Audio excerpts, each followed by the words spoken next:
अच्छा, नरेंद्र मोदी जो इस वक्त बयानियां पेश कर रहे हैं कि ये न्यू नॉर्मल है और पानी और खून इकट्ठा नहीं बहेगा और ये वो, और हम दहशतगर्दी पर अब हमने सेट कर दिया एग्जाम्पल कि आइंदा फिर पाकिस्तान दहशतगर्दी करेगा तो हम फिर हमला करेंगे वगैरह वगैरह, ये जो कुछ भी वो कह रहे हैं, इसके बाद एक तो जाहिर है हमने ज़्यादा होप्स नहीं रखनी कि कश्मीर के मसले पर और इंडस वाटर ट्रीटी और तमाम मसाइल पर हिंदुस्तान कोई इंसानों वाला रिस्पॉन्स देगा, लेकिन हमें मज़ाकरात के लिए तैयार रहना चाहिए। देखें, आप हर रोज़ आप जीतते नहीं हैं। पाकिस्तान तवील अरसे से हिंदुस्तान से क्रिकेट मैच हार रहा था, हॉकी के मैच हार रहा था, डिप्लोमेटिक फ्रंट्स पर बहुत सी जगहों पर हार रहा था।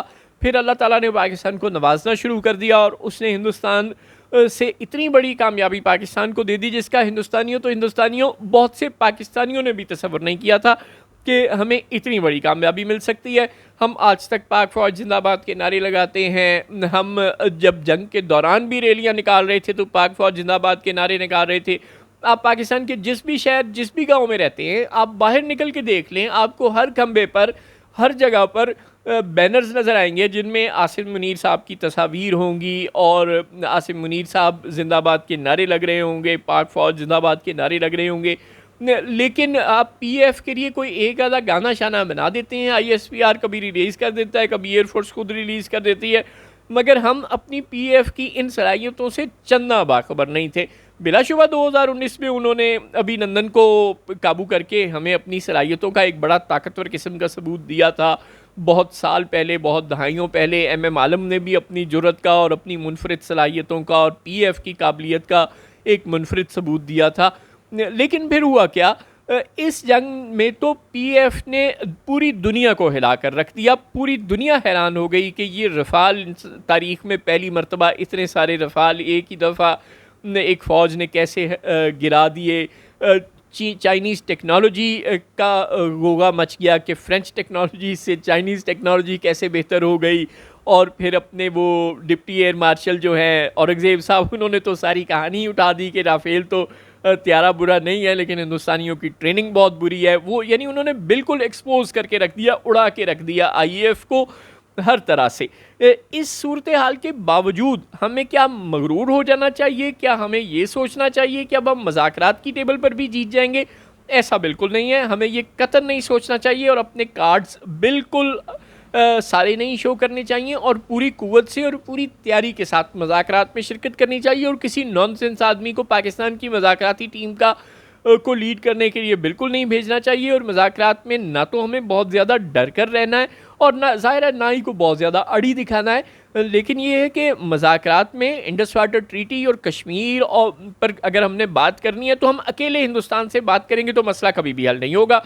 जो हिंदुस्तान बार बार कह रहा है कि हम डायरेक्ट बात करेंगे और सालसी कबूल नहीं करेंगे, और अब अमेरिका को भी उसने राम कर लिया है। डोनाल्ड ट्रंप ने बड़ी वजाहत से कल रात बताया है कि हमारे इस वक्त हिंदुस्तान के साथ मज़ाकरात जारी हैं और हिंदुस्तान के साथ हम पहले उसकी राय मालूम कर लें, उसके बाद हम पाकिस्तान के पास जाएंगे और उससे बात करेंगे।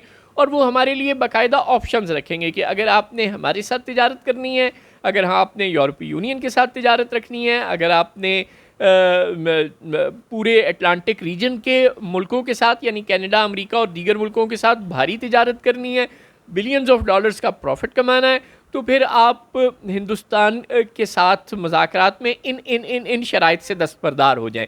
अगर इस तरह का दबाव अमेरिका का हम पर आता है, जो कि आएगा, तो क्या हमने उसके लिए अपनी कोई काउंटर स्ट्रेटजी तैयार कर ली है? बिल्कुल। इस वक्त डोनाल्ड ट्रंप ने दो टोक लफ्ज़ों में कह दिया है कि उनके मोदी हुकूमत के साथ मज़ाकरात जारी हैं और वो ट्रेड को बुनियाद बनाकर मज़ाकरात कर रहे हैं कि अगर आपने ट्रेड में फैसिलिटीज़ लेनी है यानी कि अमीर मुल्क बनना है तो आप कश्मीर का मसला छोड़ दें, इंडस वाटर ट्रीटी का मसला छोड़ दें। लेकिन क्या हम इस तरह के वाहियात मुतालबे मान सकते हैं? और क्या होगा आखिर? हम कहेंगे कि अच्छा ठीक है, इंडस वाटर ट्रीटी पर हिंदुस्तान और पाकिस्तान में फिर एग्रीमेंट हो जाए कि इंडस वाटर ट्रीटी रिवाइव हो गया और बाकी सब कुछ हम भूल जाएं, यानी कश्मीर वश्मीर भूल जाएं। ऐसा नहीं होना चाहिए।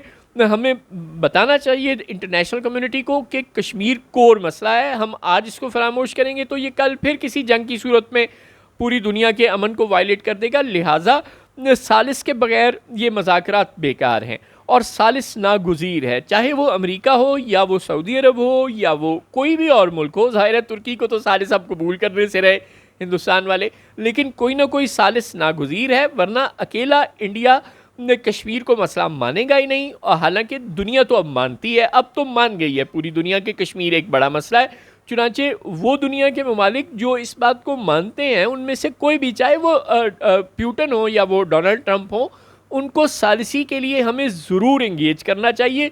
डायरेक्ट हिंदुस्तान से अगर हम मुज़ाकरात करेंगे तो वो रिवायती हठधर्मी दिखाएगा, और हमारे मुज़ाकरातकार उससे सर फोड़ फोड़ के बिलाखिर थक जाएंगे, लेकिन हम उससे कुछ गेन नहीं कर सकेंगे। ऐसे मुज़ाकरात से माजी के तमाम पाकिस्तान हिंदुस्तान मुज़ाकरात की तरह ये मुज़ाकरात भी बेकार होंगे, सालिस नागुज़ीर है।